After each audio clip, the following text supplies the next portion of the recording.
Heart first leadership isn't what you say, it's how you show up, how you regulate, how you communicate, and how you execute when it matters most. We are Heidi and Ryan Sawyer, and you are listening to the Heart First Leadership Podcast. Welcome to Integrated Performance Podcast. Now, I'm going to have a very close friend of mine, colleague, I'm going to say mentor. She'll probably argue that, but at one point, she was somebody who brought me in to her community and brought me forward in life. Barb Oviatt is an incredible yogi. Now, I've been around a lot of yogis in my life, and I've been trained by some incredible yogis, but she is as well-rounded and as balanced and as service-oriented yogi that I have ever seen. And she's somebody here in town in Liberty Lake, Spokane area that serves the community with her yoga mat called The Mat that she's been operating since about 2010. Her yoga path has been a little over a 20-year journey. But before that, she was on the journey of Taekwondo. So she's a black belt in Taekwondo, competing at a very high level, instructing at a high level. And so that journey started way back over 30 years ago in the Taekwondo world, and turned from Taekwondo to yogi into nutritional coach. And obviously on top of all this is also a mother of 3 amazing children and a wife, and just devoted in her community. So I'm so excited to have you here. We're going to let you introduce yourself a little bit of kind of what got you to this place, and then kind of maybe fill in our conversation of what brought us together and working together, and then have a conversation about balance, right? And so what does that look like? How do we find it? How do we navigate it? How do we maintain it if it's even possible? So Barb, thank you for being here. So excited to have you on, and just looking forward to hearing from you. Well, it's an honor to be here, Ryan. I really looked forward to this opportunity for you to get started on this podcast. First of all, I was thrilled to hear you were doing it, and then to be asked to be on here with you. I'm honored to do that. So I respect your path and where you're going, which is why I reached out to you originally, just to put that in there. Was I was doing my due diligence on social media, which I try to stay a little bit away, but I was doing my going through and just doing the business, and came across a post that you had posted that you had just finished this Kokoro yoga certification. And it intrigued me because it brought both my martial arts and my yoga together. So I am, like you said, a martial artist turned yogi, but they are so integrated. They so work together. And that's what kind of steered me into yoga, was the interest. I wish I had my yoga practice where it is now when I was competing in Taekwondo. That would have changed the game for me, but I didn't have the mindset part of that, of physical activity and competition way back in my 20s. So it would have been interesting to incorporate those two together. But then when you brought Kokoro yoga to the mat and shared that with our community, it really intrigued me, putting the two together, because they are very integrated martial arts, and yoga is a martial art, right? Yeah. So I would love to hear just a little bit more, Barbara, kind of what led you to take on Taekwondo in the very beginning, and then what led you from Taekwondo to yoga? Just give us a little bit of context into what has got you to where you are right now today, as somebody who I look up to, collaborate with, and excited just to work with in our coaching method. Yeah. So we go way back to when I just had graduated from high school, and I didn't really have much of a path. I didn't know what I wanted to do. I didn't know where I was going. I didn't know, didn't have a path. And I came across this martial arts school that was just down the street from where I was working in a pharmacy. And I just was intrigued I really wanted to learn self-defense. And that's really what got me there. Was I was like, I would really like to learn some self-defense. I was an adult, like a young adult, fresh out of high school adult. And I just walked into this studio and just watched. And then I was like, yeah, I kind of want to do this. I was fairly physically active. I, could do most sports averagely. And getting out of high school there, I wasn't doing anything like that. So I was like, yeah, this looks like it could keep me in shape, and it looks kind of interesting. Well, I just became part of this family in this martial arts school, and it just was what I needed. It filled a need for me at that time in my life where I was a little bit lost. It gave me purpose. It gave me a family. that I went every day and trained, and I got good at it to the point where I was competing on, this was Canada, so this is a provincial level. And, at the pinnacle of that, won the Canadian Women's Championship. Wow. So it was like a big deal in my life. Yeah, it was. Wow. It was a big deal. What year was that? What year did you win that? That was 1986. 1986 Canadian Were you champion. alive? Yeah. So yeah, that was a long time ago, and there wasn't a lot of women. So we trained with men mostly. And so when we got to that level where we were competing with women, then it was, we were ready, and it was fun. We went as a team out there to Toronto, and then I got married and moved to the United States, and it was a little different. It was, martial arts studios are like yoga studios. You kind of find your family, and then it's like leaving your family. So I had come down, and my life just changed. I went in a different direction. I was still teaching or training. I trained at the University of Montana because my husband was going to school there. So I trained with their team, and they're a very strong team there. So that was a good experience for me. But my competition kind of slid. I just lost the groove of that and competed a little bit down here in the United States. But then, things changed. We moved again, and I was working, my husband was working, and it just became secondary. But once we adopted 3 children. And when I adopted our first child, and he got to about 5, I was like, I'd really like him to get into martial arts. It's such a great tool. I wish I'd had it as a kid. And there just wasn't any. We were living here at the time in Liberty Lake, and I was really looking for a good solid school like I had and didn't find it. So I thought, I could just start teaching. So I started teaching this little tiny group of his friends at the Liberty Lake Athletic Club here. And it grew and it grew and it grew and it grew, and it became this huge monster of a school. And it was so fun. And my boys both went through the whole program, got their black belts, and became instructors as well.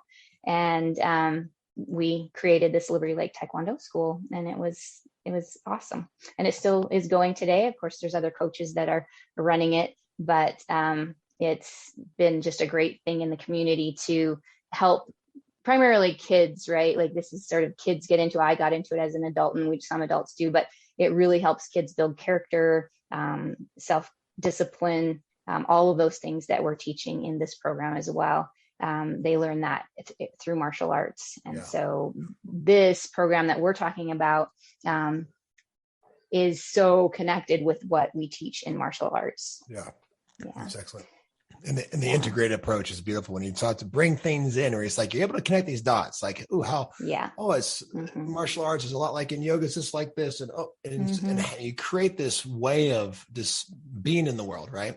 Right. And I love the fact too that you just happened to mention, because this is a big part of what we talk about is, social and emotional well-being through understanding and being able to meet our own basic human needs of, I heard you say family. So there's a level of connection there. I heard you say purpose. So the idea of they're finding meaning and being able to contribute and to grow and these different pieces.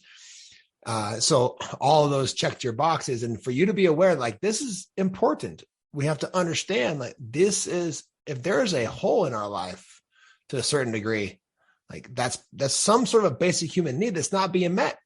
Right? That we need to then learn how to source ourselves from a place where we feel good enough, we feel connected, we know who we are from the inside out, and we have a sense of meaning, but then go out and actually act in a way where we're fulfilling those needs. The human side of us is going out and we're finding connection and reaffirming who we are and how we present ourselves to the world and our sense of meaning. And so that leads into today's conversation of, like, that's a really vast conversation of balance, right? Of balance. So coming from a champion Taekwondo, professional yogi, incredible mother, servant leader, like, what you hear the word balance, like, what's the first thing that you think about when you hear the word balance?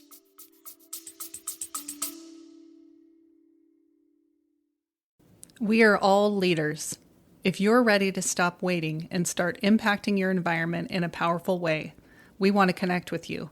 Click the Book Now link in the show notes to book a call with a Heart First coach and discover what Heart First leadership can look like in your life and in your environment. Now back to the show.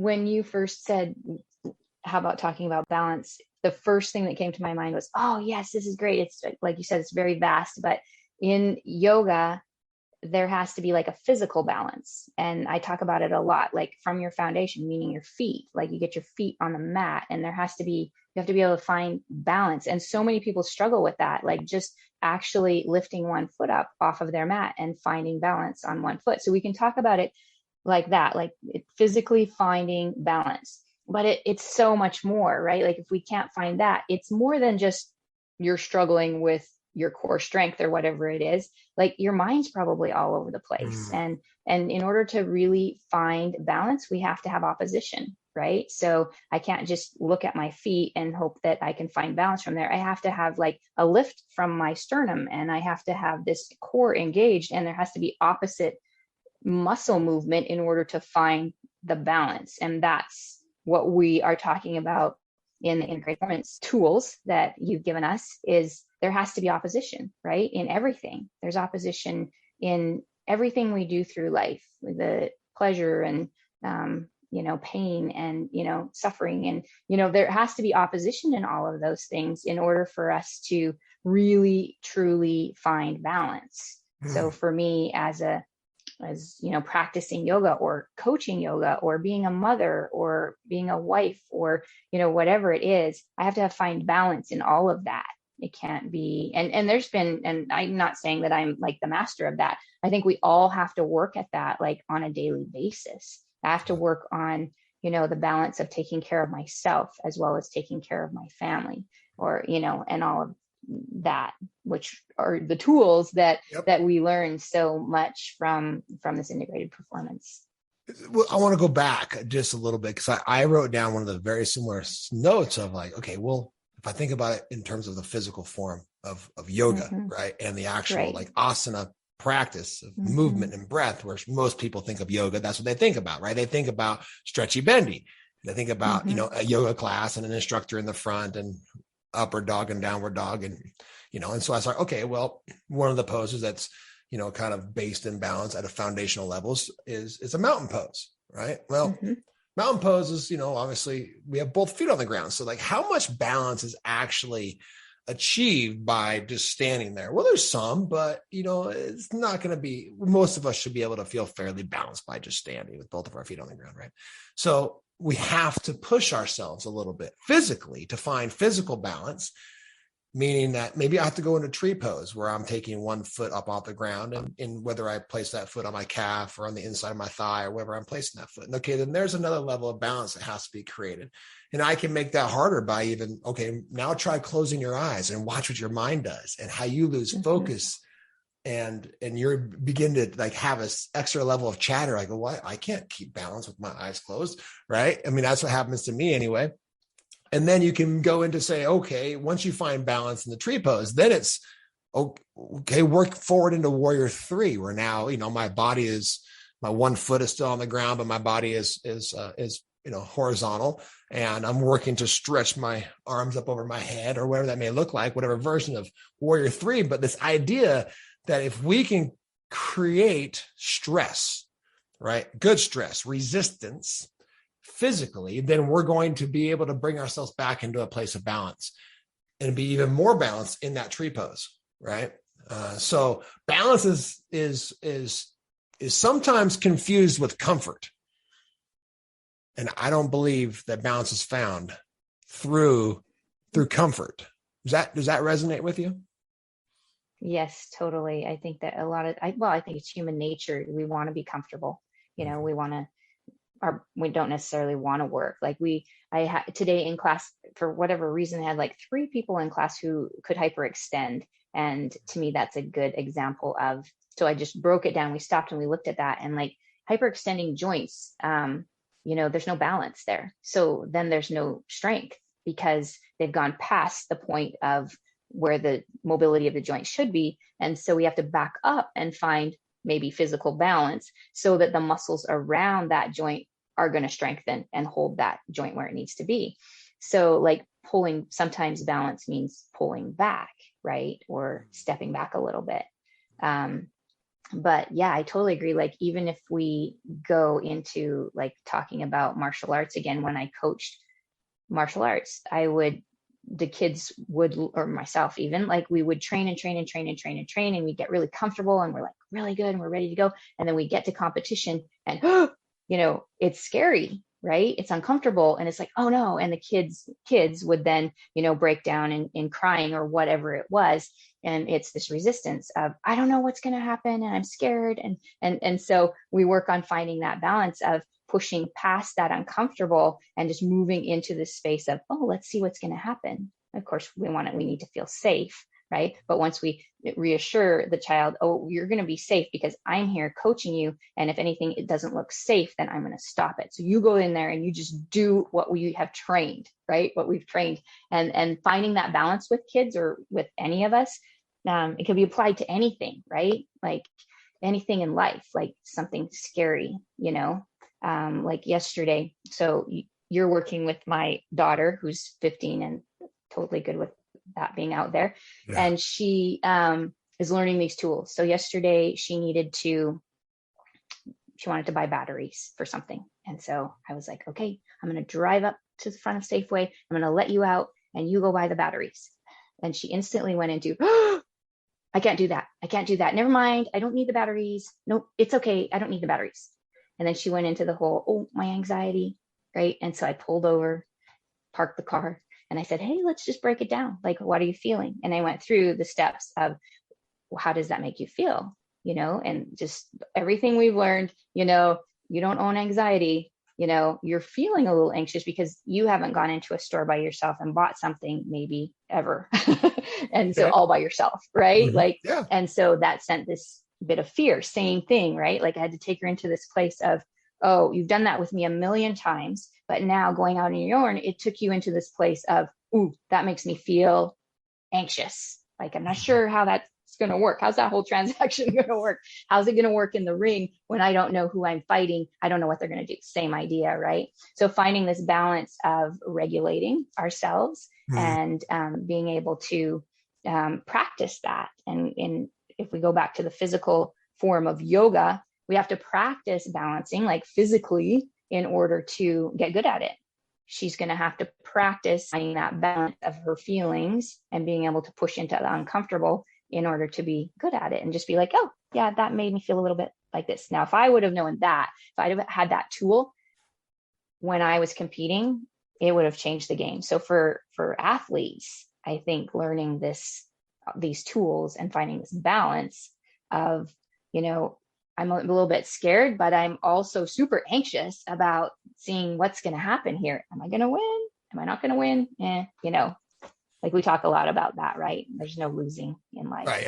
Yeah. And that's a topic for another podcast. Yeah, that's a whole nother going down that rabbit hole. It's easy to go down all kinds of rabbit holes, but I want to unpack further because you just naturally led us into this conversation. And I love where you took that of talking about the sense of psychological safety that is going to be needed for us to maintain balance in our life, because it's a basic human need for us to feel safe. And when all of our needs are met, we do feel safe. Therefore, we feel safe to step out and push ourselves. And whether that's buying batteries at a grocery store, or whether that's competing on the Taekwondo mat, or whether that's starting a business, or, being a teenager who's an athlete in high school and competing at a high level there, or, whatever it is.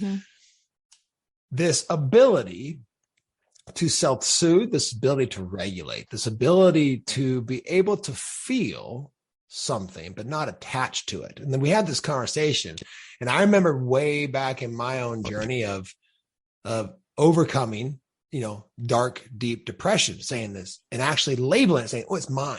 It's my depression. My depression is really bad today. And like attaching to it and identifying it in such a way, like there was no separation. There wasn't me as a spirit or as a human. And then here's this experience that I'm having. And when I realized and recognized like how important this verbiage is to say, I am, and I'm not then merging that with the depression, right? Or merging that with what I'm experiencing or feeling, right? So this ability balance is going to be much easier. We're going to be able to step out and push ourselves to much greater lengths. The greater our capacity is to be able to regulate ourselves, to be able to self-soothe, to be able to feel something rise up within us, an impulse, a sensation that rises up within us that's going to happen when we're in the unknown. At any point in time, we're doing something that our brain processes as a threat. When we don't know how something's going to turn out, it immediately is going to tell us this isn't safe. Mm-hmm. It's not safe out there. That grocery store is not safe. Right. So what do we do with that? How our brain is built, right? Yeah. So then now we go, oh, okay, there might be some danger there, but I know I'm safe. And what you did is such a beautiful thing as a parent to say, okay, I'm going to create this container within this car right now where you're safe. Like, you got this. We've done this. There's a level of credibility here. So you build a little bit of confidence, make them feel safe before they step out into the unknown and take on whatever task, goal, obstacle is facing them. But this ability to regulate ourselves is so incredibly important to be able to then find more balance more often. Because here is the next piece that I have found. And as you study like happiness, like say, for example, like if you try to find happiness or be happy, like it's fleeting, incredibly fleeting. But if you do the things and you live in an integrated approach to life that are going to lead to happiness, like you'll slip into it. You'll wake up one day and be like, oh shit, look at it. I'm happy, right? Like life is good, right? And that's very true in my own life, like where, you take a very integrated approach to life, from mindset to personal discovery, to nutrition, to movement. And it's like, man, I feel really grounded right now. I feel really balanced.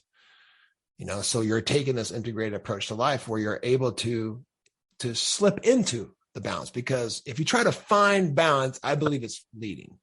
Like, I believe it's a passing moment where you felt it and then it's gone, because what ends up happening is, like you said earlier, as a human being, we're kind of wired to try to conserve energy.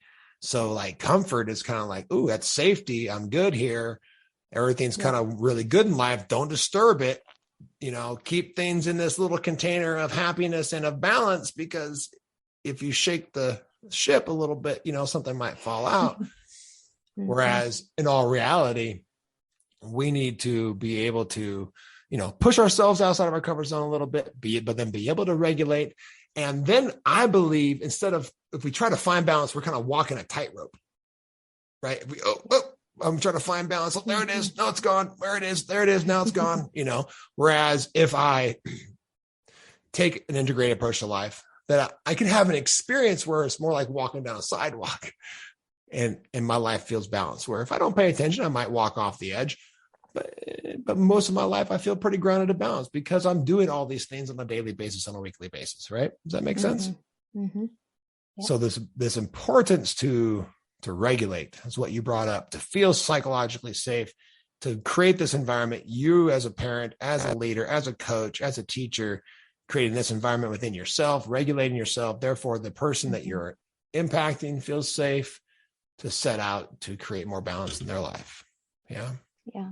It's a continued yin and yang of hard and soft, at the center of that, finding the center of hard and soft constantly. We do that like on the mat, like in whatever pose. I could pick any pose and there would need to be some hard and some soft, right? In that pose, warrior one, there needs to be hard on one side, soft on the other side, right? In order to find the balance of that.